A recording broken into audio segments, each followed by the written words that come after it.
Bien, chers amis et proches de Philanthropos, au nom des responsables de l'Institut, je vous souhaite à tous et à toutes la plus cordiale bienvenue.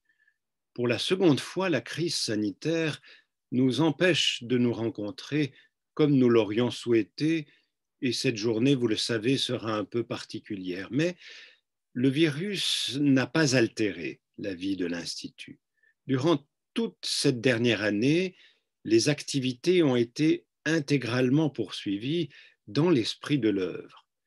Les mesures prises ont en effet permis à tous et à toutes de suivre les cours, de passer des examens, de vivre intensément en communauté, de participer quotidiennement aux messes et à la vie spirituelle.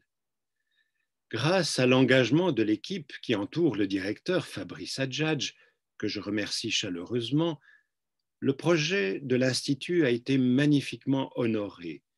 Ancré depuis 18 années sur les trois piliers, pilier intellectuel, pilier communautaire et pilier spirituel, la vie s'y déroule dans une situation très saine. Bref, l'Institut va bien. Et il va bien aussi grâce aux enseignants qui y dispensent généreusement leur savoir.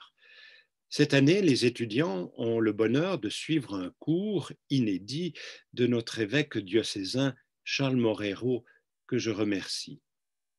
Je remercie aussi particulièrement les enseignants de la première heure, les frères dominicains, le père Gilles Emery et le père Benoît Dominique de la Soujole, qui, à l'université, ont fait valoir leur droit à la retraite. Ils savent tout ce que leur doivent des centaines et des centaines d'étudiants. Mais ils ne quittent pas Philanthropos complètement, puisque le père de la Soujole reste membre du comité de direction et dispensera certainement quelques enseignements au sein de l'Institut durant l'année prochaine.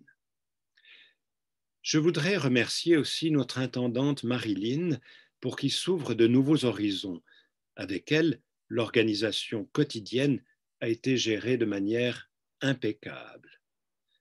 Quant aux anciens étudiants et amis, Alexandre Machu, qui s'est dévoué durant tant d'années pour entretenir les liens avec l'Institut, Alexandre passe le relais et Lionel Avanté le remplace.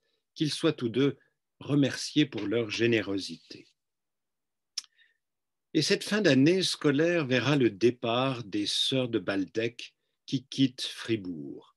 C'est avec un mélange de peine et de joie que la communauté fribourgeoise les verra s'en aller après 110 ans de présence fidèle, notamment dans la desservance du sanctuaire de Bourguillon.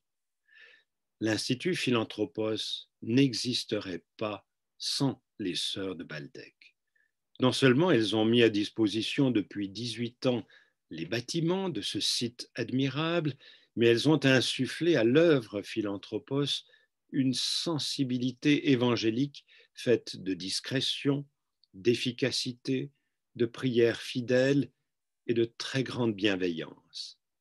C'est avec une grande émotion que les responsables de Philanthropos, les étudiants actuels et les centaines d'étudiants qui ont joui de leur présence leur expriment aujourd'hui leur vive gratitude.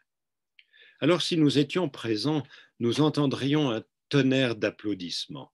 Mais c'est à distance, avec la proximité du cœur, que nous disons merci à chacune de ces personnes qui se sont mises au service de cette très belle œuvre d'Église. À chacun et à chacune, je souhaite une belle journée annuelle et vous remercie pour votre inlassable soutien.